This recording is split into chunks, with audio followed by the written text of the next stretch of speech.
And I guess Simon's still up, because I saw her scurrying back there a second ago, back behind the exercise wheel. I don't know, maybe she's trying to figure out what it's there for. Because I'm pretty sure she had one of the disc spinners. I think I have a couple of those. The problem is, one of them's in with the other hamster right now, but she prefers the actual exercise wheel, so maybe I could switch them around, maybe.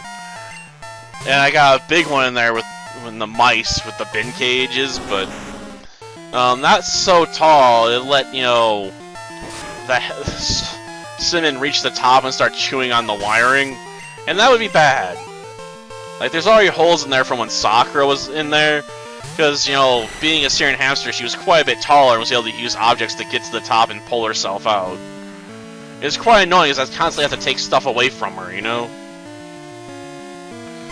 Though maybe if I spent more time with her, she would have been less bored and less willing to try that. Maybe. I mean, some of these hamsters and stuff have, you know, natural curiosity. They have to go and explore. Sometimes it gets them in a lot of trouble, though. Like, I've had a couple of mice, you know, escape before and get snared in my glue traps. It's happened at least twice. I mean, thankfully you can weaken a glue trap with pretty easily using just some, like, you know, vegetable oil, because it breaks down the glue. But it's hard to deny that's probably a pretty traumatizing experience for a mouse to go through. Let's just get rid of this with a flamethrower. I know I could have used dig. Or even if I was low on power points on that, I could have went for, you know, for just a wing attack. Though I admit, I would prefer to switch out my wing attack for a special attack. The problem is there's just not many I can switch out with that'd be powerful enough.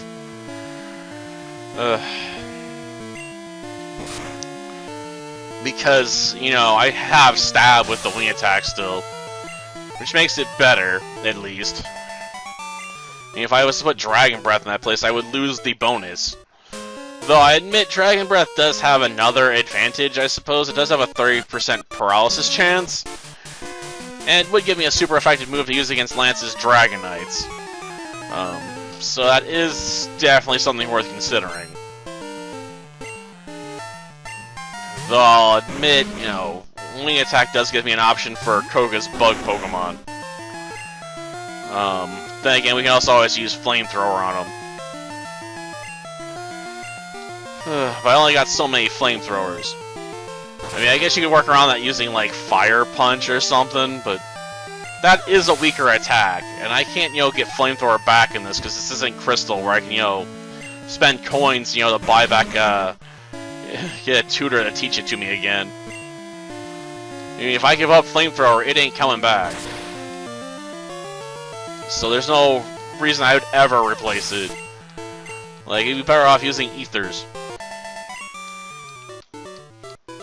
And I suppose Wing Attack also gives me an option against, Bruno's fighting types. Ugh. But I also want to get Earthquake, because it's just too powerful to pass up, you know, it's... We're gonna have too many attack syndrome, I think, when we get to the end of the game, aren't we?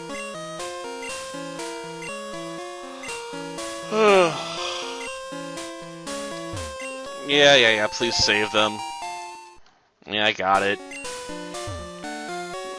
We might put on the amulet coin here. I mean, I don't have any other items I really want to use at the moment. Okay.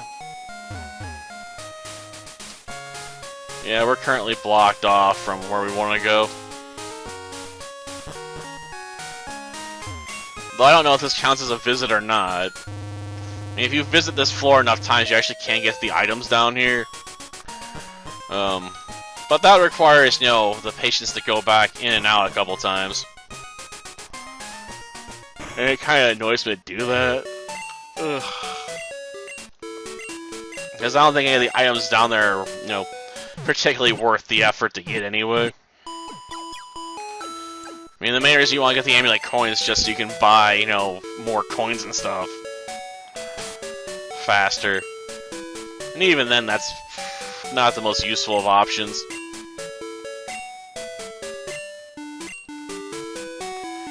Oh, well, might as well farm for cash anyway. You know, at least it's something to do. And let's go. Though I suspect, going after Claire later is going to be the biggest annoyance of this run, you know, at least for the main game. Ugh. Just because our dragon types resist fire attacks. And you know Kingdra's got Serve. So it's going to be potentially nasty dealing with them. Like, I'm pretty sure return strat's going to be the way to go. Either that or maybe a Sunny Day Flamethrower combo, because that would up its power. Though if it up it enough to make it actually effective, that remains to be seen. Plus, that would leave me vulnerable to being hit with paralysis, because I'd have to use a setup move.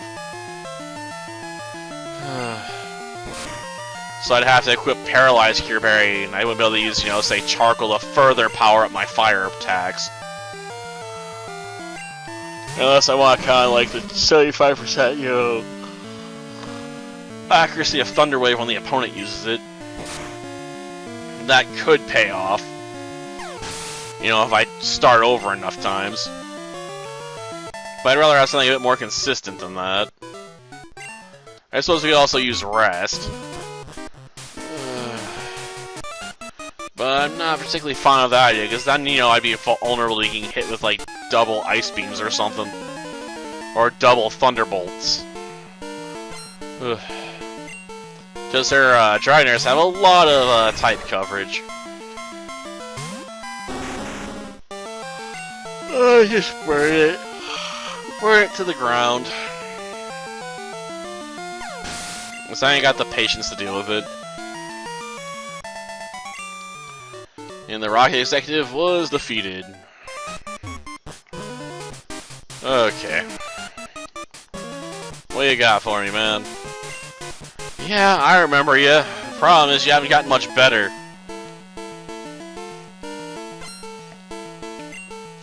Though she did use a stone on her Gloom to evolve it. Where she found it, I don't know. Maybe she got on the black market. Because you can't buy elemental stones in these in Generation 2. You can get a few in Crystal through certain trainers you can get their phone number for, and they'll give you a call about one.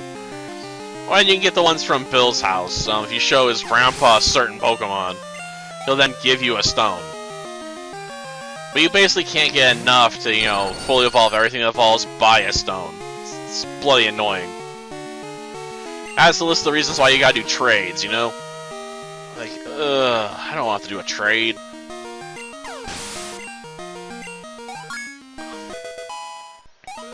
So I suppose if we're using items, we could use an X accuracy in the next fight and go for dynamic punches on the Houndour and Houndoom.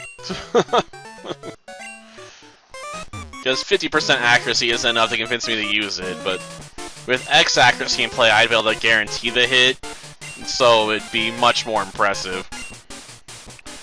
I could see if I go back and do these games again with a modifier run, I might have to consider doing that with Quill Lava. Like, I'm gonna give you a dynamic punch so you can just punch that Steelix out of existence. I mean, would it be a good strat? No. But it'd be funny. You can't hit me while I'm underground. You little fool. Well, that's one down. And of course it's a coughing. Okay, dig a hole. Gosh darn, it didn't blow itself up again. I keep hoping, you know? Well, I'll be another 805 experience points at least. And, dig a hole. Why not? Try and go for a flinch strategy, huh? Well, it's not like Houndoom's got anything better to go for right now. Problem is, it's too slow to make that work. Because I have too much level advantage, you know. I feel sorry for Houndoom. It's got such a cool typing, but and design, but it just isn't that good in Gen 2. Ugh. Like that fire typing just kind of screws it over. There's so many bulky waters around Gen 2. Yeah, it's right here in Goldenrod City. Whatever. Would you please just go away? I don't care about what Team Rocket's doing in the Tin Tower, because it doesn't matter. Yes, the pink bow. Sweet. Yeah, I know what it does. I can use it to empower my slash right now. Yep, she gives you Sunny Day as her token of appreciation. Yeah, it powers them up for a little bit, because this isn't Gen 5 where there's weather wars. This is Gen 2 where they only last like 5 turns. You didn't really see too many sun or rain teams. Especially since, you know, there weren't abilities, you have to really abuse that as much as possible. Well, that'll do it for this episode. Until next time, then. See ya.